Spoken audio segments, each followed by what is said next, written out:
If you're insecure about your finances, waking up in the middle of the night in a cold sweat worrying about it, well, you're not alone. A new study out today finds the American dream of economic security has taken a pretty serious hit. According to the report, the feeling of uneasiness is at a 25-year high, with 1 out of every 5 Americans now suffering a 25% decline in their household income. Joining me now to talk more about this is Yale professor Jacob Hacker. He developed this economic security index along with the Rockefeller Foundation. Jacob, good to see you this morning. Exactly how do you define economic insecurity? We define it the way that Americans feel it.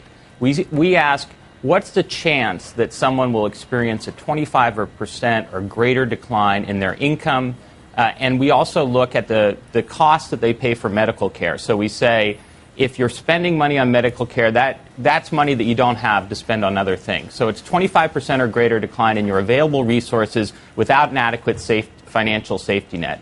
We're really looking at the risk of falling down the economic ladder without a net beneath you. You would think that as time goes on, you might actually increase your economic security, but your index has found that fewer than 1 in 8 people were feeling economically insecure back in 1985. Now it's almost 1 in 5 people. Why are the numbers going up? Well, what we found is that there's been a big decline in economic security, and Americans say that they're feeling insecure. What we wanted to look at was what's the actual chance that you'll have that decline. So you're right. Since 1985, we've seen a big increase from around 12% experiencing these big losses to 25%. And the big driver of it is that people are more likely to have these big drops in income than they used to. And that seems especially true during economic downturns. And is there a particular group of people that's more vulnerable than another? Well, we were a little surprised to find that there is not. That, in fact, this risk has risen across the demographic spectrum. It's risen for people near the bottom of the economic ladder and people near the top, and it's certainly risen for the middle class. Didn't you find, though, that people between the ages of about 18 and 34 tend to feel more economically insecure than others? That's right. There are these differences. People who are younger are more likely to be insecure. We also found that people who are at the bottom of the economic ladder are more insecure. But what's striking is that for all these groups, there's been this increase. This is not something that's just happening to one part of the population. Yeah, you also found that economic insecurity in this past recession is higher than it has been in previous recessions, and very significant, and a lot of experts have talked about this. In between recessions in the past, there tended to be a fairly robust recovery, but we're not seeing that now.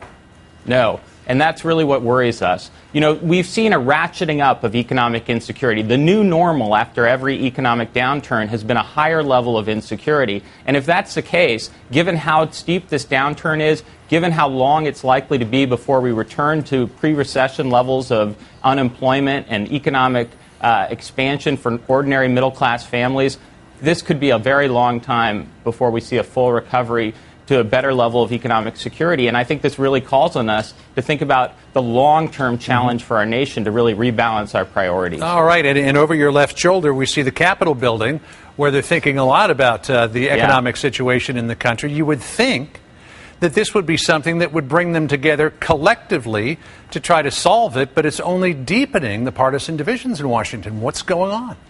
Well, sometimes it brings them together. You know, a lot of politicians were pushed to extend unemployment benefits that said they weren't going to do it. And I think that reflects the fact that there is a widespread recognition that Americans are really suffering out there. But you're right.